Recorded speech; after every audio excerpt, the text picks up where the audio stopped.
So we have very interesting guest, dear friend of mine, Prema McKeever, and the topic is what is stopping you freedom from your inner critic. Prema was already on one of the podcasts at Integral Body Institute.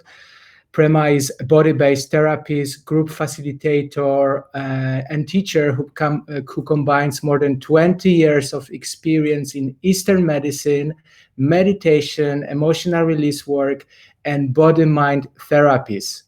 Her work is about guiding you in your journey for wholeness and clarity about who you really are. By treating thousands of patients as a doctor of Chinese medicine, she saw how vital our emotional health is for our physical health. Looking for ways to help herself and her patients release stored trauma in the body, she trained in biodynamic breath and trauma release system, somatic experiencing, HACOMI, which stands for Body Centered System of Psychotherapy, BioDynamics, and many additional healing modalities, including Tantra, pulsation, and bioenergetics. So let me welcome Prema to be with us today.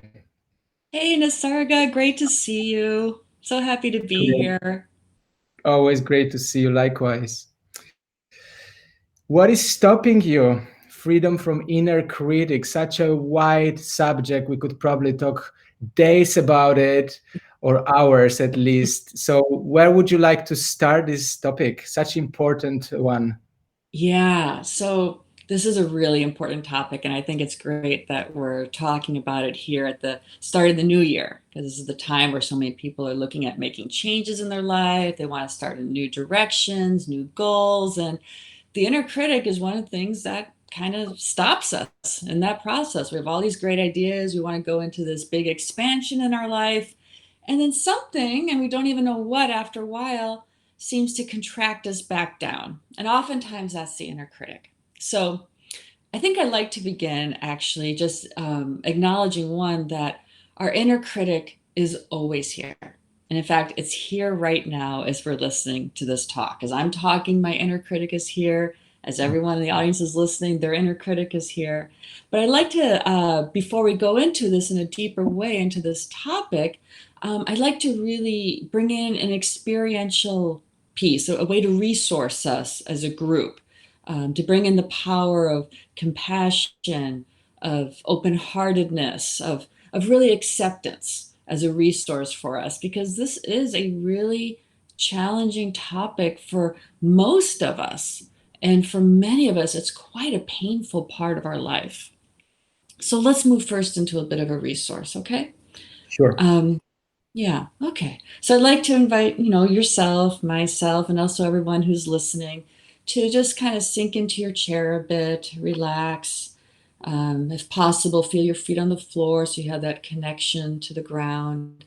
You find a position for your body that feels comfortable. And then taking a breath in, just letting it exhale. And I'd like to invite you to connect with a time, or to think about a time or someone in your life where you have felt deeply appreciated by someone, where you have felt someone's open-heartedness towards you. Yeah. Felt loved by someone in your life. Yeah. And this could be a friend, a romantic partner, a pet. Dogs are wonderful about this. Small children are wonderful. Just seeing the look on their eyes when you walk through the door and they're so happy to see you. Yeah. So just taking a moment to sense and remember the look in someone's eyes, the smile on their face, that warmth, that open-heartedness from another person. Or it could also be a time where you yourself felt quite open-hearted and compassionate towards yourself, or very accepting of yourself. It could be a time where you had a sense of I'm a human being. And just like all human beings, I've made mistakes. I suffer at times. I don't need to try and be perfect, but I can really accept myself just as I am. Yeah. Oftentimes I will do good, but there's also times where I'll make mistakes like every human being does, like we all do. So just having a sense again of what that feels like. Again, you might have the image of somebody in your eyes, somebody that you know, or a certain circumstance. And then as you're recalling this person or this time in your life, just notice what happens in your body. What kind of feelings or sensations arise? You may notice that your breathing is a bit more relaxed. Your shoulders might soften a bit. There might be a sense of warmth in your chest or in your belly.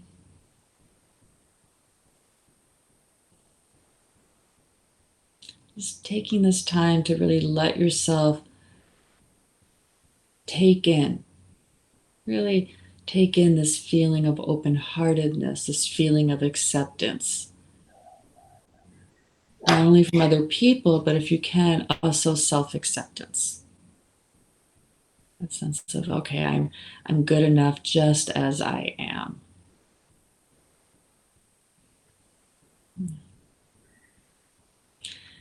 And we, as every human being does, because we all have an inner critic, I'm now going to invite you just briefly, a little bit, just to kind of shift to an experience where you felt more judgmental towards yourself.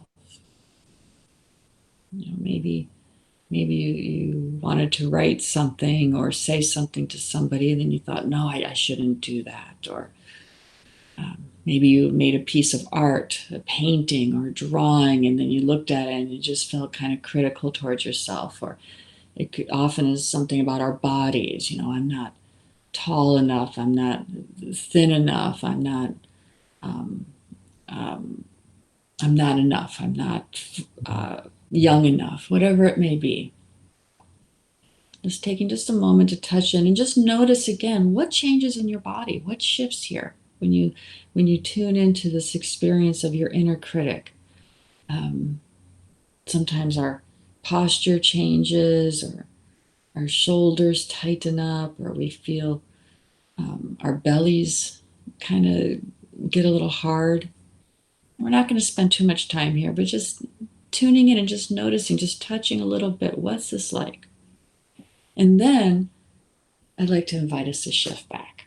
Let's come back to that person or that experience of open-heartedness, acceptance of ourself, the feeling, the look of love and acceptance from another. Yeah, and just see if you can shift back into that place of open-hearted acceptance. Yeah.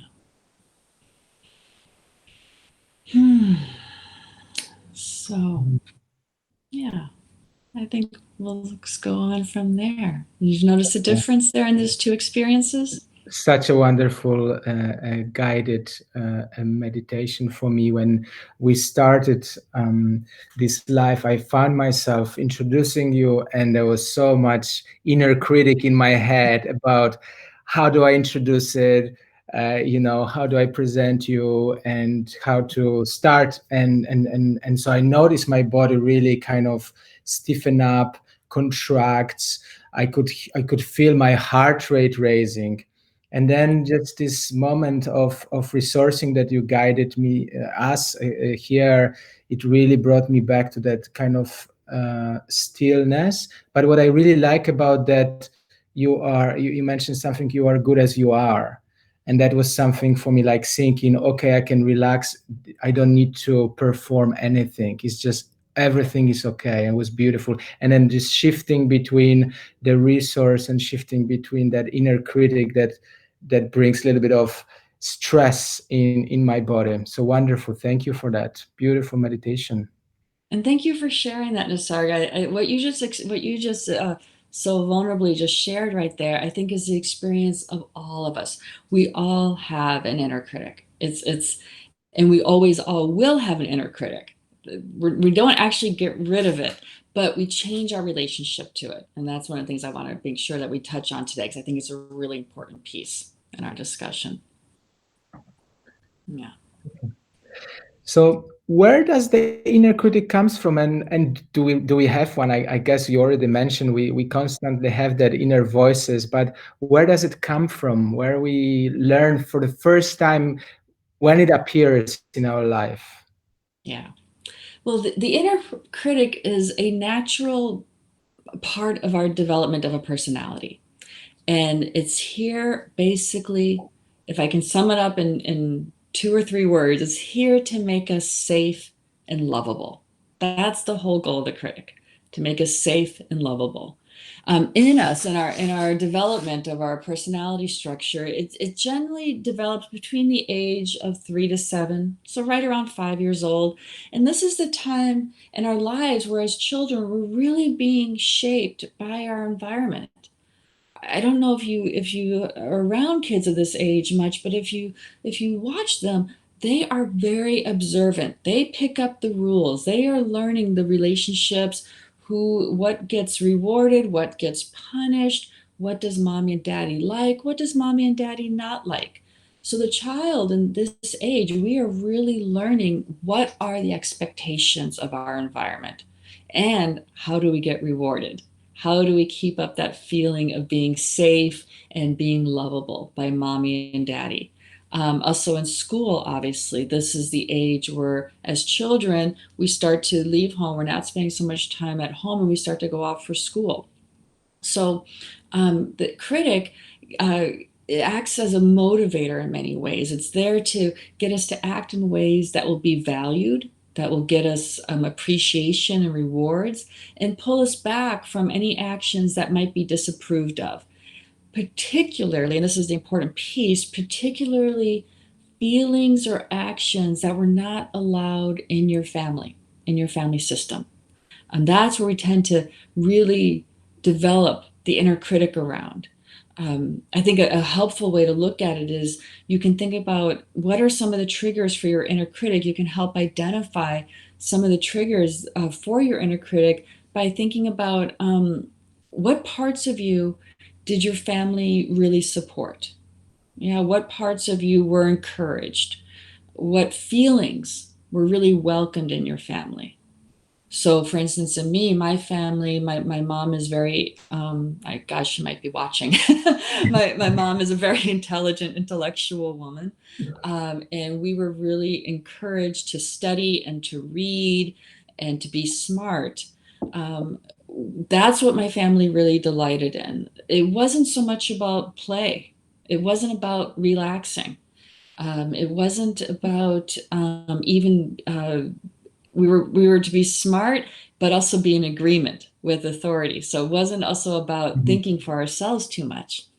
So think about what parts of you did your family really delight in? Did they like you to have big energy and to be an explorer and to try new things? Or did they want you to kind of more stick to certain rules and behave in certain ways? What parts of your family really what parts in your family were really not welcomed?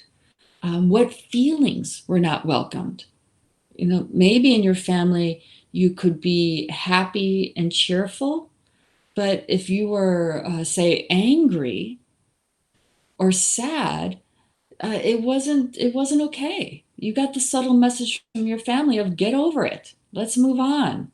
But toughen up. That's a big one here in America. Vulnerability is not okay. So those are all the messages that we picked up at that age that shaped us and that we internalized and became part of our inner critic system. That again is there to keep us safe and to make sure that we're acceptable and valued by those around us. Yeah. So does that answer your question Yes, about why? definitely, Yeah. definitely. Okay. I know for myself, for many years, the inner critic was very present in terms of many aspects of my life. Lately, in aspect of writing a book, and so there's these voices like saying like, you don't know the topic, or what will other talk about this book, or especially friends that know more about it. And so I notice how much that inner critic stopped me, kind of sometimes put me in a state of freeze, also disassociation, disconnection from myself, like, because I don't want to see those strong feelings, usually painful feelings. So I just want to ask you how one can best minimize the pain of inner critic and move back to that self-confidence and courage, having, being able to express freely our creativity, our vision. Yeah. And that right there is why we're talking. This is why we need to do our work around the inner critic. Uh, there's really, in my view, and in the groups that I lead, there's three components that are really important. And I just want to preface this by saying, again, we don't get rid of our inner critic, but we change our relationship to it. I don't think it is really possible to get rid of it. It will get more and more subtle. The critic will get more and more quiet. It will become less strong in your system. It won't be able to freeze you like that, but it may be able to give you some tightness in your belly and a little bit of feeling of, ooh, something doesn't feel safe here. So over time, and with working with it and really exploring it and exposing it and working through the little really micro traumas that in many ways led to the formation of our critic, the power differential changes. Because right now, for so many of us, the critic is very powerful and does shut us down. You know, for me, myself as well, like you were saying about writing the book, I could say the same thing about myself. For me, it's not even writing a book, it's writing social media posts that I feel might be attacked somehow. And I can directly relate that back to my childhood. And so there's these different triggers that we have, and some become stronger and some become less over time. I mean, they don't become stronger over time. Some of them are easier to have lessen over time, and others take a while. So the first part really to start to work with our inner critic is, one, we got to recognize it. We have to recognize when it's there. Because another part of the inner critic, the part that makes it so strong, is we think it's ourself. We think this fear is real. We think this fear, there's actually something dangerous going on. So we need to be able to recognize self-criticism as self-criticism and not just take it as the truth or the reality of the situation. So it's really important to learn how to recognize your judge, your inner critic. And it comes in different ways. And even if you think you know your judge really well, there's probably more subtle ways that it's operating that you haven't become aware of yet. And now you've already named a few beautiful ones. You talked about that freeze, a little bit of dissociation. Some people, it's a particular type of voice that they hear. The critic can have a familiar voice. Certain physical sensations. Like for me, I notice that my critic comes more like a tightness in my belly, like something just feels like it's not that I stop breathing, but my stomach starts to hurt. For other people, it can be like a dizziness or some like tightness in the chest pain. Other people, it comes more in a feeling, like feelings of guilt, feelings of worthlessness, feelings of depression, feelings of shame. Shame can be a big outcome of a shame attack, can come along with an inner critic attack. And so we need to learn how to recognize when we're under attack, when it's actually happening. Because when we have that awareness, that emotional, by increasing our awareness, that allows us to, in a way, become more of a witnesser of what we're aware of. Instead of being attacked, we become aware of an attack. There's a bit of a distancing there, a separation that lets us be more emotionally regulated in a way in the attack. We get to be more of a witnesser of it. And so by increasing our awareness, we increase the number of clues that we have that we can catch and attack it. Another big one, like for me, is procrastination. If there's something I know I want to do, and I'm noticing it's taking me a really long time to get it done, I always have to ask myself with curiosity, is there something here? Is my inner critic interfering here? And usually it is. Usually there's something in me that's worried about something. And so I also have to look at my behaviors. So the first step, there's 3 steps. So the first step is we have to be increasingly become aware of the signs of an inner critic attack. And those signs can have a wide range and they can change over time. And bringing curiosity to that process is really supportive. Curiosity is the opposite of dissociation and freeze. So the more we can be curious, what's going on? I'm feeling a little shaky here. I'm feeling a little dissociated here. I wonder what's happening. Curiosity can be a huge resource in helping us discover. So step 1, we need to increase our awareness. Step 2 is that we need to learn how to separate, how to disidentify from those beliefs. Because the inner critic is a belief system, but it also has feelings attached to it. And so we want to be able to see that we're more than just that particular feeling or that particular thought or body sensation. The critic is actually, I need to correct myself there. The critic is feelings and thoughts and body sensations. All 3 are usually involved on some level. So by separating, we get to see that we're more than just those things. And this helps, the separation helps us heal some of the pain caused by the self-criticism. But in this separation, we start to come into a really optimal distance, because there's 2 parts of us. There's the criticizing part, and there's the part of us that's feeling criticized. And usually we're overly identified with just one of these parts. There's the critical part, and then there's the part that's being criticized and is feeling all that pain. When we can get an optimal distance from both, we can actually observe both. We can observe and watch both, and that changes the entire relationship. And then the third part is self-compassion. And that's why I brought in the resourcing meditation in the beginning. Cultivating self-compassion. That means cultivating a sense of warmth and acceptance of ourselves. Just like you said, this feeling of, I'm a human being just like every human being, and I'm enough as I am. I don't have to be perfect.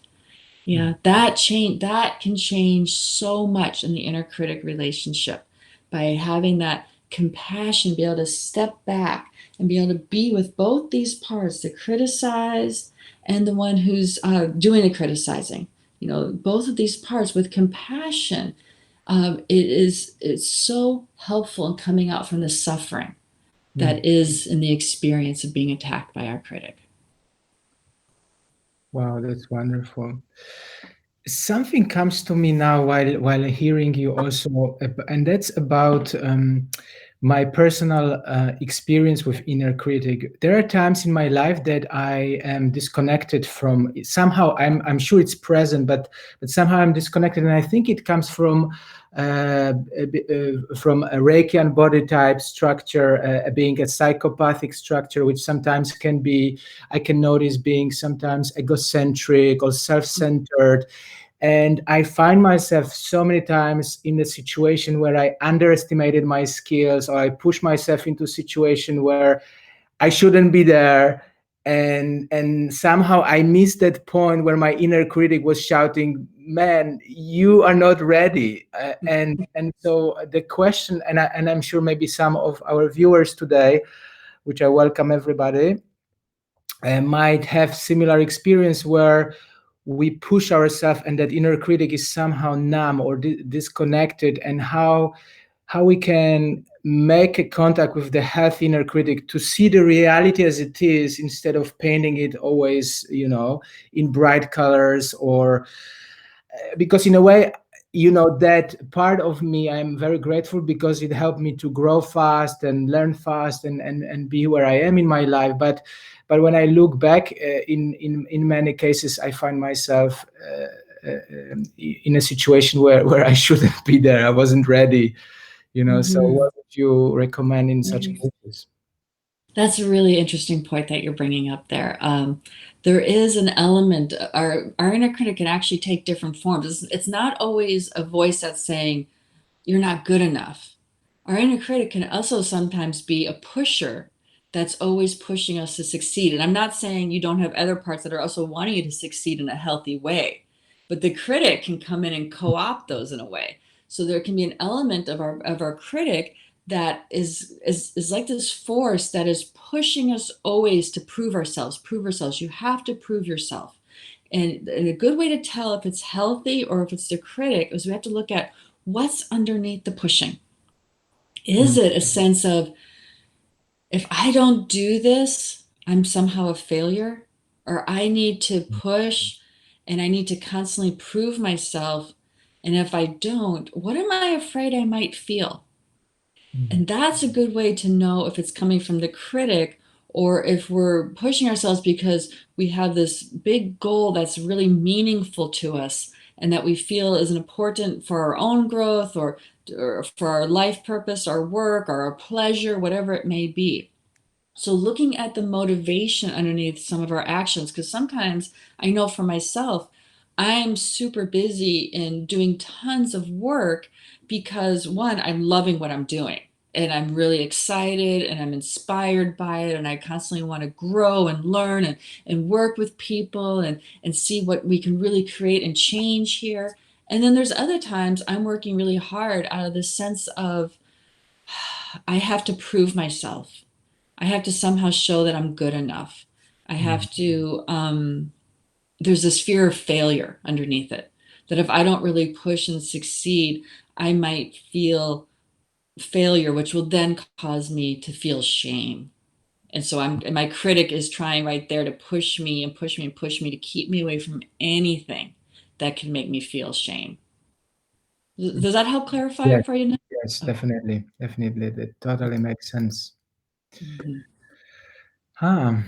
So why this is so challenging, to change the inner critic, and what we need for this change, what is necessary?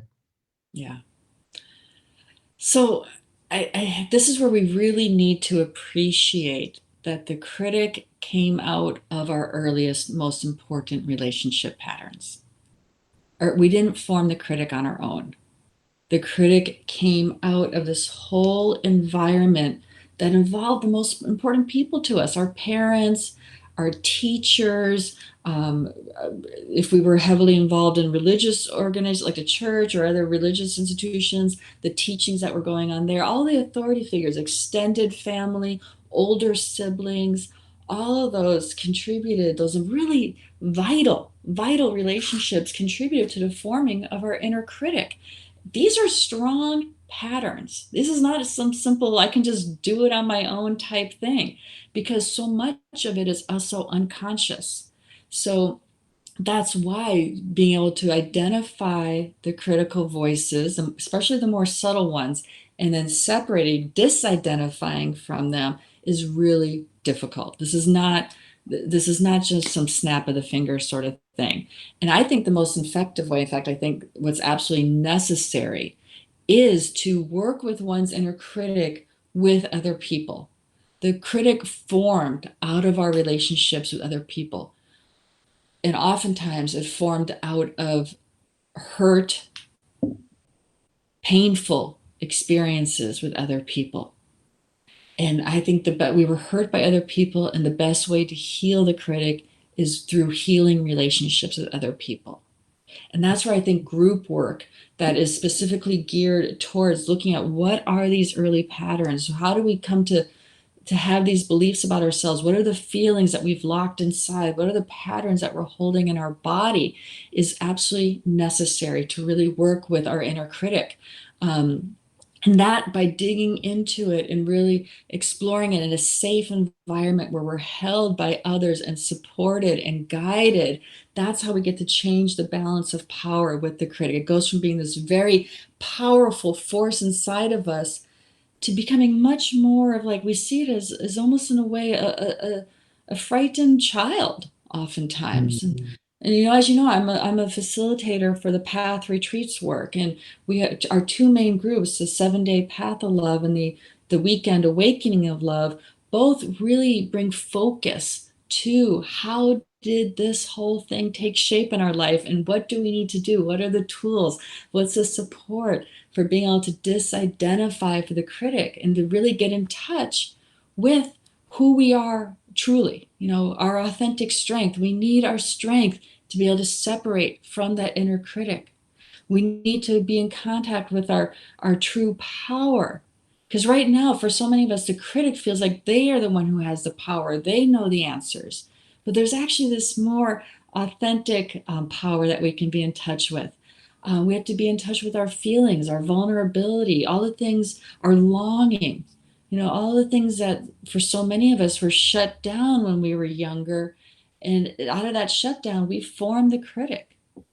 So being in an environment, particularly group work, is so important for being able to start to be able to see, to shine light into it and be able to see things that we've never seen before and be able to unravel, take apart, and have the support and the guidance that's really necessary to do the healing work that it takes to shift that balance with the inner critic. Yeah.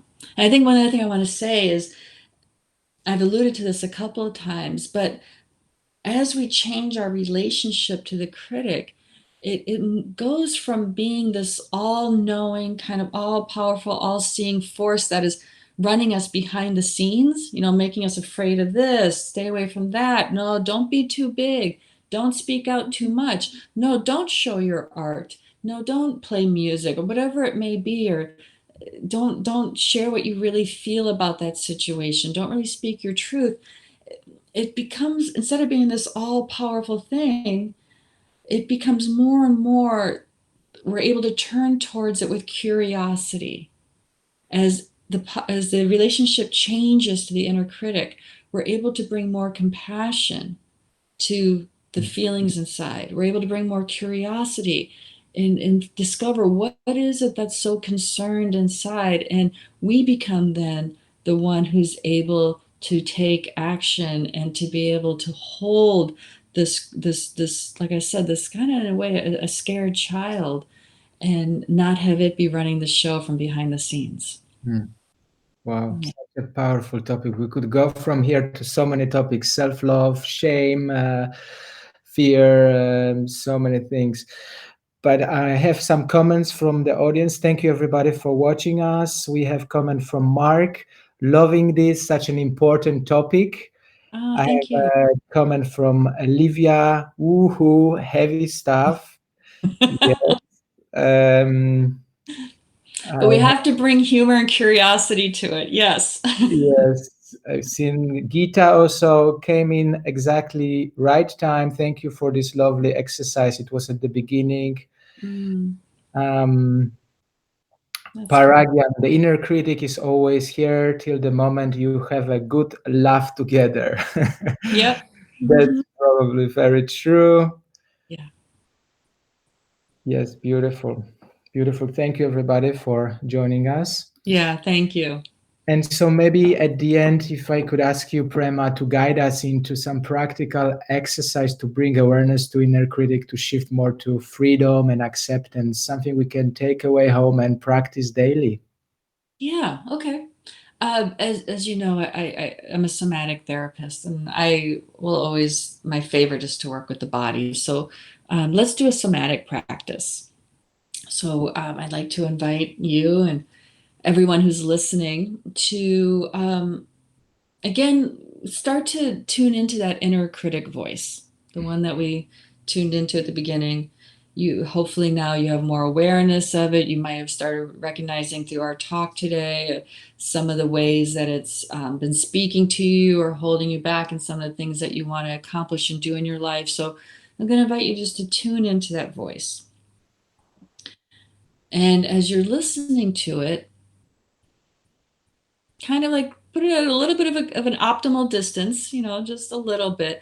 But notice, what's your experience inside? What happens in your body again? Take it back to the body. what images come in. Make it a little bit more conscious. And then as you do that, start to let your body take the shape that it would take in response to that voice. For many of us, we may notice that our head goes down a little bit, or things start to feel more tight and contracted. Our stomach might pull in a bit. Just really let yourself just go with it. And also know the group is here and you're doing this in the field, and we're doing it as a learning exercise. But in a way, even exaggerate a little bit more. Really let yourself go into how your body takes the shape of that critic. Probably gets quite small and contracted. And now I'd like to invite you to slowly start to do the opposite of that shape, the opposite of that pattern. So slowly start to move into the opposite. And as you do, notice what shifts in your body. Yeah, maybe changes in your breath, changes in feelings. There may be images or memories that go with that. And just see as you come into this posture of here, what in this posture, what would your body say in this posture if your body could speak?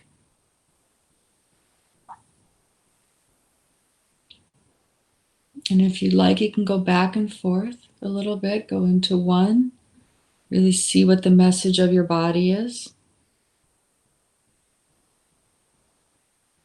And then coming back out again and really seeing what your body says here. Yeah, the new movement often enables new possibilities. We can counter, our body's positions actually form certain beliefs in us. So when we counter those positions, new thoughts can come in, new feelings and new beliefs often come when we shift on a somatic level. So this is a practice that, I'm just seeing people writing some comments here. What a relief to take a deep breath when we move out of that inner critic. Yes. So this practice, this somatic practice, can be a resource for you, that when you notice at times in your life something's feeling stuck, something's stopping you, pause, feel in, take the shape of it, and feel, what is my body saying here? And then taking the time to move out into the opposite shape. This is an old bioenergetic, kind of somewhat bioenergetic process where we take an opposite shape and then feel, what's my body say here now? What's different? And that becomes a new somatic resource for us to then work with. Mm. And you'll notice then oftentimes that what you couldn't do before, when you're in the new shape, all of a sudden there's the energy and often the sense of I can accompanies it. Beautiful. What came to me as a word is I'm loved. I'm loved, and I deserve love.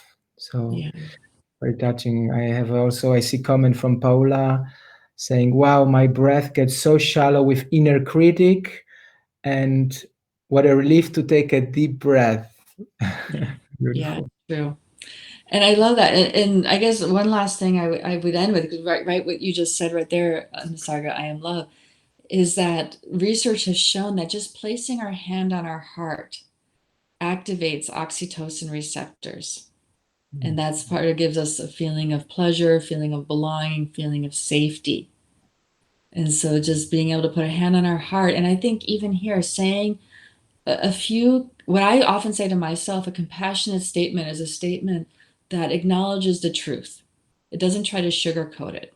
So I say, yes, I am a flawed human being like every human being. I have pain like everybody has pain. And I'm doing the best that I can. It doesn't mean that I always get it right, that I always succeed. But there's a sense of here that I'm doing what I can, the best that I can at right now, whatever that might look like. And so having that compassionate statement of just accepting myself as I am, as a human being. Yeah. Yeah, it takes so much pressure off us perfectionists. Accepting ourselves as we are, it's a beautiful motto. Let's finish with this motto for today, for today's life, with Prema McKeever. If you'd like to find Prema, you can check her website, sacredinquiry.com. She's also, of course, on Facebook, Instagram, and I know she has beautiful YouTube channel that I follow, that I do a lot of different exercises and meditations. So a lot of great resources. Thank you, Prema, for your time, for joining us today at Integral Body Institute. Thank you, everybody. I see many friends joined today. So I'm wishing you a great, great, beautiful evening, peaceful time, and connection with your family or friends in whatever way it's possible. Much love. Bye-bye. Thank you so much. Bye for now. Bye.